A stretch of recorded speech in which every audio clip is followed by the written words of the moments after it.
The reading is Luke chapter 9, verses 10 to 17. Jesus feeds the 5,000. When the apostles returned, they reported to Jesus what they had done. Then he took them with him, and they withdrew by themselves to a town called Bethsaida. But the crowds learned about it and followed him. He welcomed them and spoke to them about the kingdom of God and healed those who needed healing. Late in the afternoon, the 12 came to him and said, "Send the crowd away so they can go to the surrounding villages and the countryside and find food and lodging, because we are in a remote place here." He replied, "You give them something to eat." They answered, "We have only 5 loaves of bread and 2 fish, unless we go and buy food for all this crowd." About 5,000 men were there. But he said to his disciples, "Have them sit down in groups of about 50 each." The disciples did so, and everyone sat down. Taking the 5 loaves and the 2 fish, and looking up to heaven, he gave thanks and broke them. Then he gave them to the disciples to distribute to the people. They all ate and were satisfied, and the disciples picked up 12 basketfuls of broken pieces that were left. Thank you for that reading and for those prayers. They were lovely. Thank you. I'll just share a little something with you that Vic Jacobson, who was the founder of Hope Now, was a very accomplished speaker, and it was one of his favourite things to do, is to share both the Lord's word and the work, and to share. He just liked sharing, and he was an upfront man. I was very happy working for him as the office manager for a number of years and just preparing things for him. So the day he said to me, "John, I want you to take over," was more than a shock, because I'm not an upfront man at all. So I apologise for any of my speaking lack of accomplishments. But I do have a heart for the folk in Ukraine, and I believe that's why the Lord has led me here. I think it was 5 years ago I retired, and we Hope Now found, with the trustees, we found a replacement. But sadly that didn't work, and 2.5, no, it'd be coming up to 3 years ago now, Hope Now trustees asked me to come back. Initially there was no money left, so would I do it voluntarily, please? And from the beginning of this year, as on a part-time basis. So that's where we are now. And I do bring you greetings from our team in Southampton. So there's just myself, Claire, who does the newsletter and packs all the boxes. She has a real passion for packing boxes. Can you imagine? I can't imagine anything worse. And Brenda, who does the accounts. So just the 3 of us there. And then we have a team of volunteers coming to help with various things like the newsletter and things. But I also bring you greetings from the churches in Ukraine. From many of the pastors you've seen, you wouldn't recognise their faces, but Pastor Kuzin from First Baptist, Skripnik from the Church of, hang on, what's it called now? We call it Christmas Church, but they don't like it to be called that. It's the house, the Church of the Birth of Christ. That's it, the Church of the Birth of Christ. And House of Gospel Church. There's several Baptist churches there, and even the small one in Smela that we mentioned earlier, where Yuri, the pastor, runs the church, a congregation of probably about 30 or 40 people, and his wife helps to raise funds for that church by selling flowers that she grows. So all these sort of people are praying for you in this country, and we've got those to pray for. But I also bring you greetings from the Christian churches in Sri Lanka. I haven't mentioned that today because we've been focused on Ukraine, but we also work in Sri Lanka to a small extent through something called Farms Lanka, working to encourage Christians there and taking the word out to non-Christians. So there's some of the people that we've been working with. And so you can imagine during my travels, and my wife Ali often used to come with me, and she still does when we can, we're often invited to eat with the various folks, and it's become quite a joyful thing. In fact, I have managed to lose some weight by not traveling to Ukraine, because we would often visit 4 or 5 families in a day, and every family would want to feed us, and very well. No matter how little they had, a table this size would be piled with food to share with us. And of course, that meant I put on weight. When we travelled to Sri Lanka, it was a little bit easier not to eat so much because rice and dal wasn't quite so fattening, but sometimes it was very hot on the lips. But, brothers, Christians have always eaten together, haven't they? And we think about the feeding of 5,000 people, that it's a miracle that we probably all know and have heard a lot about. And it's one of the only miracles to be found in all 4 Gospels now. And it almost defies comprehension, doesn't it? Can you imagine 5,000 people, and they cast those as the men, I think, with all their families perhaps sitting there waiting to be fed? What do you do about it? It's quite a difficult thing to think about, isn't it? And how were they going to be done? So it's no surprise that once they'd been sort of travelling around all these days with Jesus, the disciples wanted the folk to go away. They wanted to have a bit of time of peace and rest. And they said to Jesus, well, what are we going to do with these people? He said, send them away. But Jesus says, no, you don't do that at all. He said, you feed them. You feed them. Don't try and hand them over to anybody else. And we know how that story went, don't we? That there wasn't just enough food to feed them all, but there were these baskets of food left over. There was even more left than they expected to have, even in the beginning. And it makes us think sometimes about our inadequacies, what we've got, and it certainly does for me. We often think that what we've got is not enough.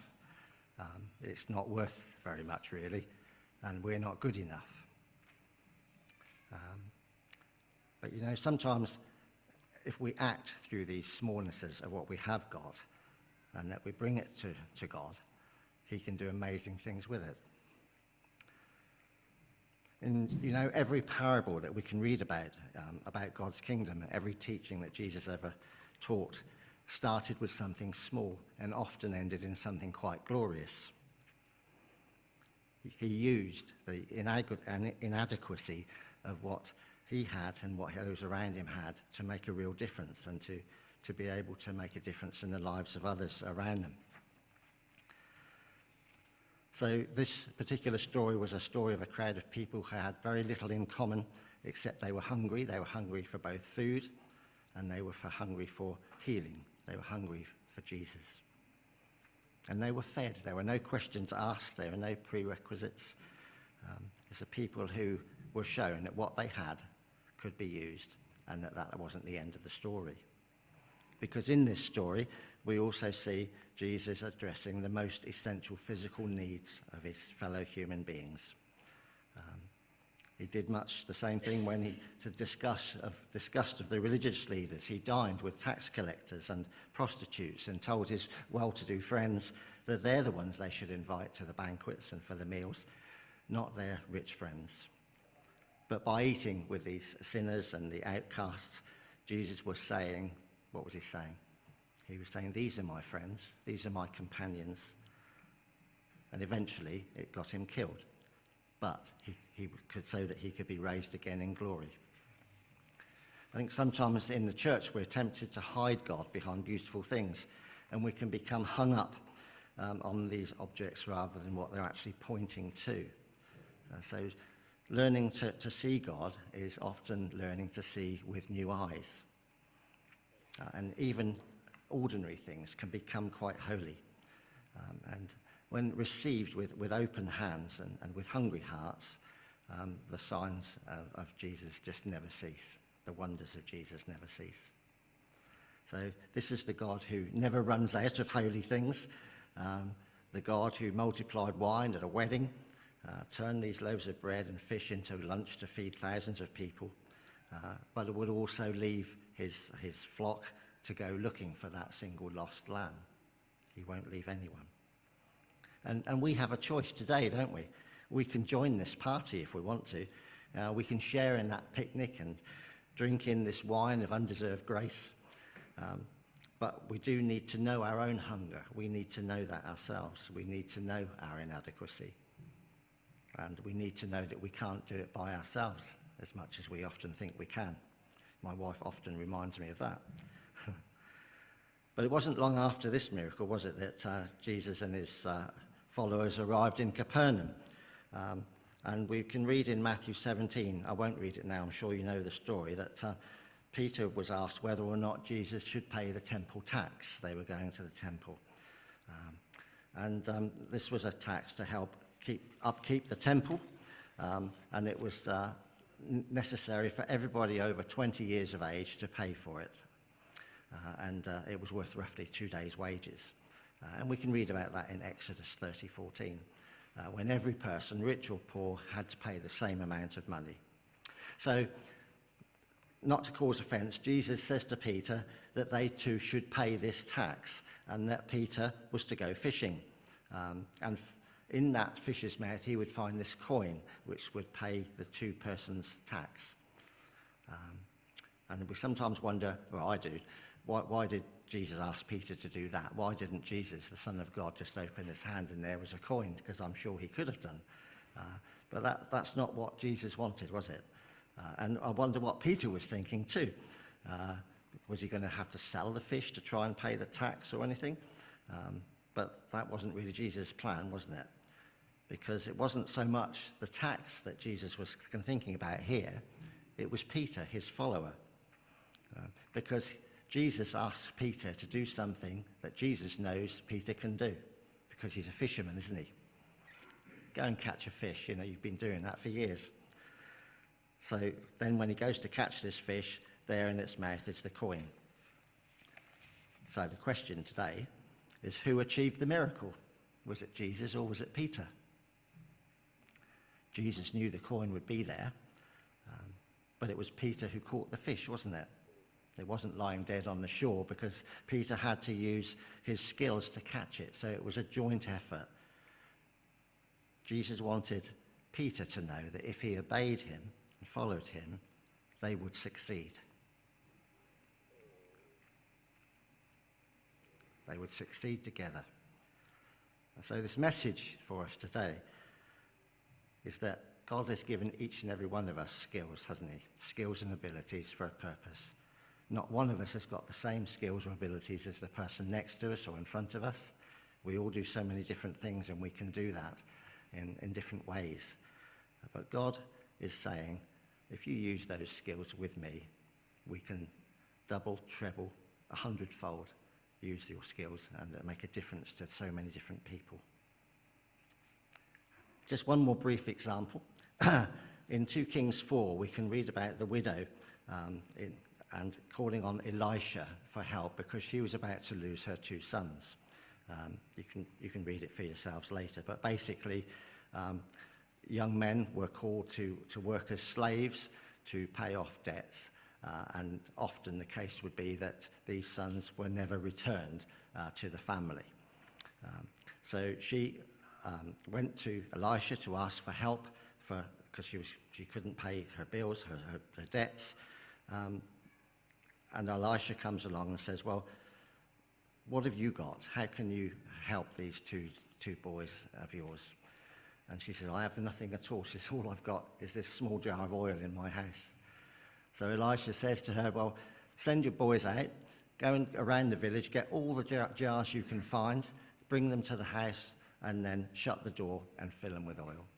So again, she's obedient. She does just that. She collects all these jars, and the oil doesn't stop flowing, does it, until every jar is completely full. So in contrast to the feeding of 5,000, a public miracle, this is a very private miracle going on behind a closed door.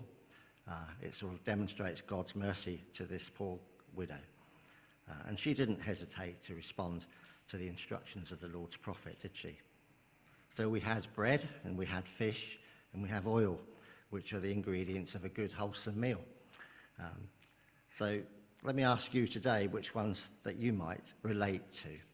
Is it the great big public announcement of food almost because of 5,000 people plus being fed? Was it this strange miracle, if you're a fisherman, of perhaps finding that coin? And Peter coming to realize that actually if he worked with Jesus, amazing things can be done? Or was it the widow, alone in her house there, trusting only in the Lord when there's nothing else left? A bit like the lady Alona we saw earlier on the picture. And these are questions we have for each and every one of us, because the story didn't stop then. The story's been going on for 2,000 years. And today, that story is still happening for you and me. If we work with God, amazing things happen, things that we would never expect. And we can give thanks for that, can't we? Amen.